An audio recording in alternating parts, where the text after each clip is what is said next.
Maybe like I said, some of the 3D ones, okay, I can see that. But for the most part, it's all like myth and rumor, basically told by one side or the other. I'm sure if you listen to an MK only fanboy about Street Fighter, the difference is Street Fighter players uh, articulate themselves better, even the fanboys, than Mortal Kombat players. Like a Street Fighter player knows what to make fun of. You find your closet basement MK fanboy, they'll be like, Street Fighter sucks, sucks. And that's not really what the fuck does that tell somebody? You just say, all right, get out of here, good job. So Well, it's ST really was definitely better than Mortal Kombat 2 and or and UMK3. oh I mean, yeah, you. I so mean, I mean I mean yeah, it definitely was a better game then. but if I were to ask you what was played more in America at its prime, what would you say? Mortal Oh, Kombat. that's more in the air, yeah. Yeah, well, but the same difference now. Street Fighter players can say no. Their argument is, look how many more players Street Fighter has. Yet, if you bring that up in the 90s for Mortal Kombat, they want to say that doesn't count. It was a better game still. Okay, well, like I'll say to Street Fighter players now, that doesn't count.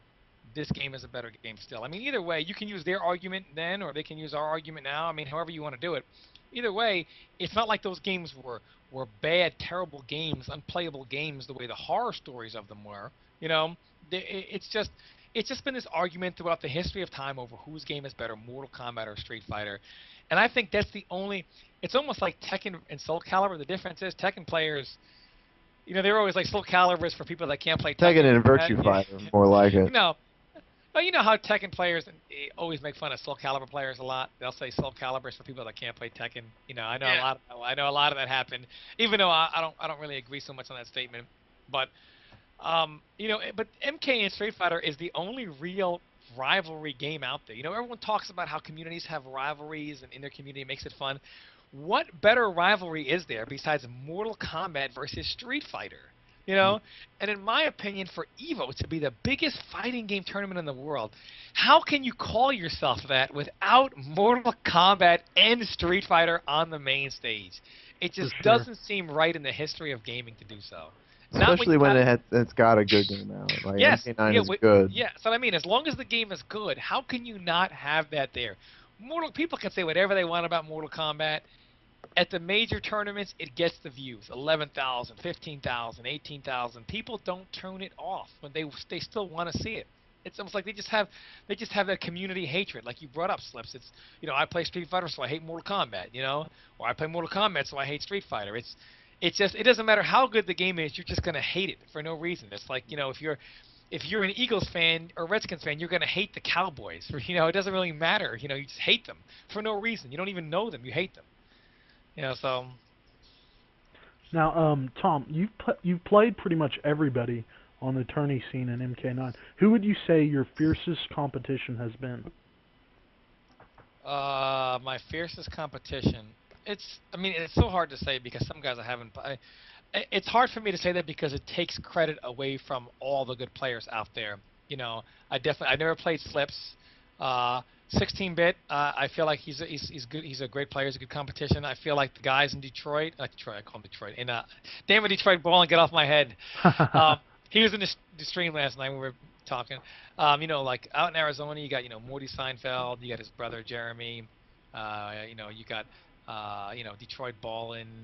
I think Marvez is out there, the B-Wiz. You got some good players out there. California, obviously, have Michelangelo and Online Tony, who've probably made a name for themselves outside anyone else.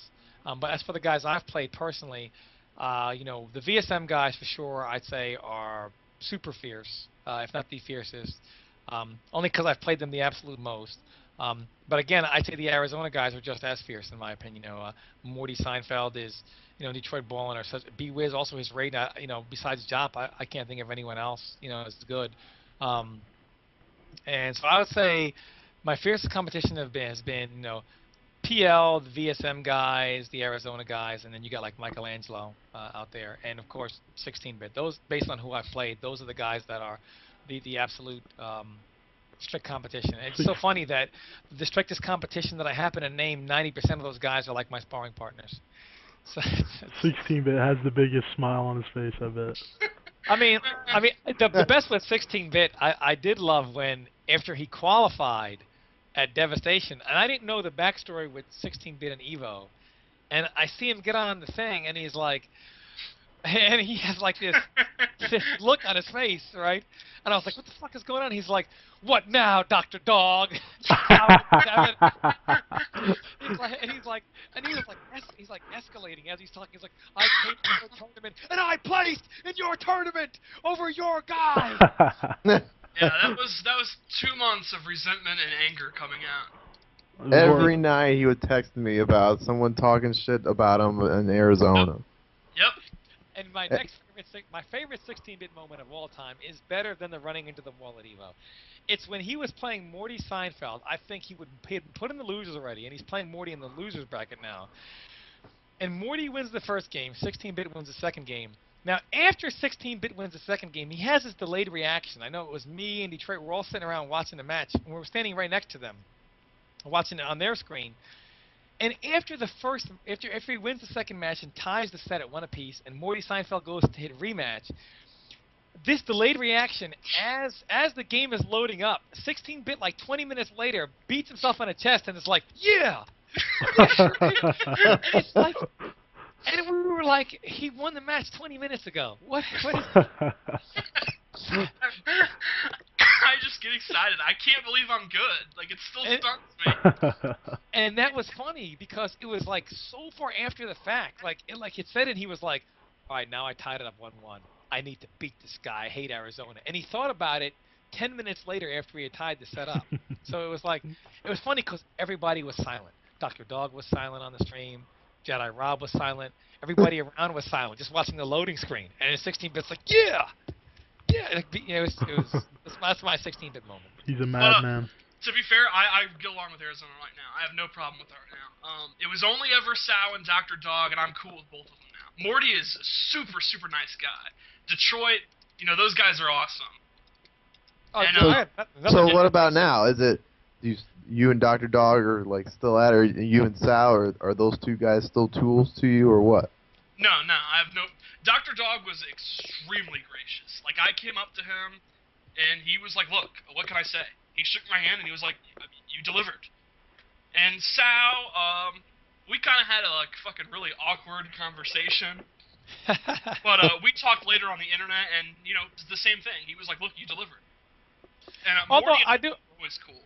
What do you think about the Devastation format? Now, I know a lot of people are really talking about stuff in Devastation and places or whatever, and I'm just like, first of all, I didn't even get my gift card. Dude, none of us have got paid. Mr. Molina hasn't been paid either. Wait, you guys haven't got your prize money yet? I didn't even get my gift card. None of us have. Shit. They just sent me... I contacted Jedi Rob, and he just sent me email papers to sign, like, a day ago. That tournament's continued to be a clusterfuck a month after it's over. I mean, the thing is, I myself and 16-bit got criticized by talking about the format of the tournament, and the format was kind of weird because in pools you didn't have one pool and you ran it out to first and second. What you did was they broke the pools down into mini pools, then played those out through the grand finals. Then had the grand finals winners of each mini pools play each other until you finally got to only 2 grand finals winners when they each had to beat themselves 2 sets in the main pool grand final. And the worst thing is they took away your losses. In other words, say you beat somebody in pool play. You beat somebody in pool play, and then you get to play them again, and they force you to play them in the grand finals of your pool for a gift card because it affects the seeding of first and second place. Now, and then they make you play the grand finals out. So really you have to beat somebody again, or they can beat you 2 sets, either way. But they make you play somebody again. And my whole thing is, how many fucking times do they make you, and you have to play serious because I guess it affects seeding, quote unquote.